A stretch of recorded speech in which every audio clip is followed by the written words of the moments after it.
Dalam nama Bapa dan Putra dan Roh Kudus, amin. Bapak Ibu yang terkasih, hari ini kita bicara tentang orang kaya dan Lazarus yang miskin. Lukas 16 ayat 19. Ada seorang kaya yang selalu berpakaian jubah ungu dan kain halus, dan setiap hari ia bersukaria ke dalam kemewahan. Dan ada seorang pengemis yang bernama Lazarus. Badannya penuh dengan borok, berbaring dekat pintu rumah orang kaya itu. Dan ia ingin menghilangkan laparnya dengan makan apa yang jatuh dari meja orang kaya. Malahan anjing-anjing datang untuk menjilat boroknya. Nah, kemudian matilah orang miskin itu, lalu dibawa malaikat-malaikat ke pangkuan Abraham. Orang kaya itu juga mati lalu dikubur, dan sementara ia menderita sengsara di alam maut, ia memandang ke atas, dan dari jauh dilihatnya Abraham dan Lazarus duduk di pangkuan Abraham. Lalu ia berseru kepadanya, "Bapak Abraham, kasihanilah aku. Suruhlah Lazarus supaya ia mencelupkan ujung jarinya ke dalam air dan menyejukkan lidahku, sebab aku sangat kesakitan dengan nyala api ini." Tetapi Abraham berkata, "Anak, ingatlah bahwa engkau telah menerima segala yang baik sewaktu hidupmu, sedangkan Lazarus segala yang buruk. Sekarang ia mendapat hiburan dan kau sangat menderita. Selain daripada itu, di antara kami dan engkau terbentang jurang yang tidak terseberangi, supaya mereka yang mau pergi dari sini kepadamu atau mereka yang mau datang dari situ kepada kami tidak dapat menyeberang." Kata orang itu, "Kalau demikian aku berkata kepadamu, Bapa, supaya engkau menyuruh dia ke rumah ayahku, sebab masih ada 5 orang saudaraku, supaya ia memperingati mereka dengan sungguh-sungguh, supaya mereka jangan masuk ke dalam tempat penderitaan ini." Tetapi kata Abraham, "Ada pada mereka kesaksian Musa dan para nabi. Baiklah, mereka mendengarkan kesaksian itu." Tetapi jawab orang ini, "Tidak, Bapa Abraham. Jika ada seorang yang datang dari antara orang mati kepada mereka, mereka akan bertobat." Kata Abraham kepadanya, "Jikalau mereka tidak mau bertobat ketika mendengarkan kesaksian Musa dan para nabi, mereka juga tidak akan mau diyakinkan sekalipun oleh seorang yang bangkit dari antara orang mati." Demikianlah sabda Tuhan, terpujilah Kristus. Nah, Bapak Ibu, orang kaya ini tidak menyakiti Lazarus,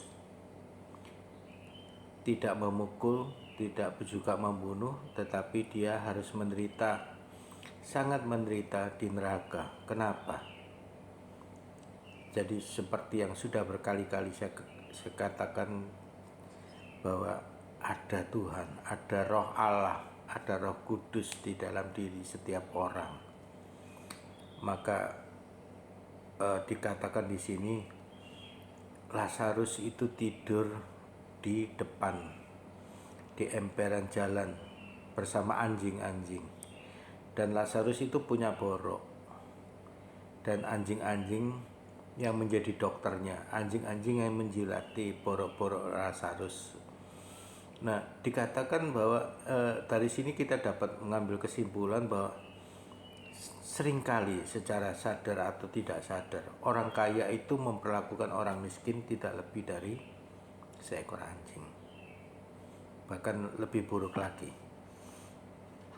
Nah, kalau kamu itu manusia yang sangat miskin, adalah anak-anak Allah yang paling dicintai, bagaimana bayangkan jika kamu memiliki seorang anak, kemudian anakmu diperlakukan seperti anjing, bagaimana perasaanmu? Nah, ketika orang ini mati, dia melihat Lazarus duduk di pangkuan Abraham jauh di atas sana, sedangkan dia menderita di neraka dengan sangat menderita. Lalu dia minta kepada Abraham, Bapak Abraham, tolong suruh Lazarus mencelupkan tangannya ke air supaya menyejukkan aku. Jadi sampai di neraka pun dia tetap menganggap Lazarus itu jauh lebih rendah dari dirinya karena kemiskinan harta duniawi. Nah, Abraham mengatakan begini, kamu sudah menerima segala yang baik di dunia dan Lazarus sudah mengalami segala yang buruk, maka sekarang kamu mengalami yang buruk dan Lazarus menerima yang baik. Lalu,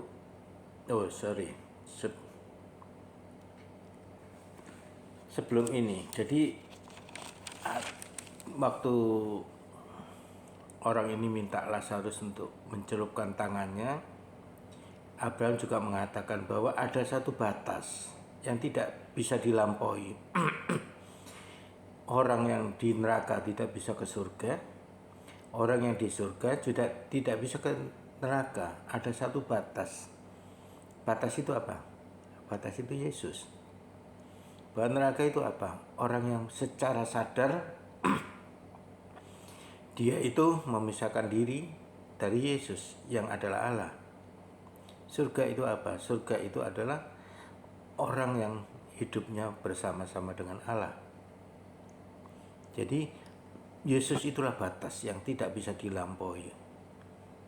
Karena itulah yang di neraka tidak percaya, yang di surga seluruh hidupnya hanya untuk Tuhan. Lalu ya, dari sini kita lihat ada satu pelajaran bahwa ada satu ajaran lain yang mengatakan bahwa nanti mereka kalau mati masuk ke neraka dulu, setelah dosanya dihapuskan, dilebur, baru dia masuk ke surga. Itu bohong. Di sini dikatakan bahwa orang yang di neraka tidak akan pernah ke surga. Orang yang di surga tidak bisa juga menolong orang-orang yang di neraka. Tidak bisa. Dengan apa kamu bisa menolong kalau mereka tidak percaya dan secara sadar memisahkan diri dari Allah? Lalu apa yang bisa kamu lakukan untuk orang seperti ini? Gak ada. Itu keputusan secara sadar dari orang itu. Ya. Lalu orang itu berkata, Pak Abraham, Bapak Abraham, tolong suruh Lazarus hidup kembali supaya 5 saudaraku itu tidak melakukan hal yang sama seperti aku, sehingga dia tidak perlu mengalami penderitaan yang sama seperti aku. Jadi, dan Abraham mengatakan ada ajaran Musa dan para nabi. Tidak, Bapak Abraham, kalau Lazarus hidup bangkit dari orang mati, pasti saudara-saudaraku akan bertobat. Abraham mengatakan sudah ada ajaran Musa dan para nabi. Kalau mereka tidak percaya, maka mereka juga tidak akan bisa percaya sekalipun ada orang yang mati hidup kembali. Nah, itu terjadi di dunia ini. Kita tahu siapa yang mati hidup kembali? Yesus. Sudah 3 hari dimakamkan, lalu dia bangkit dari mati.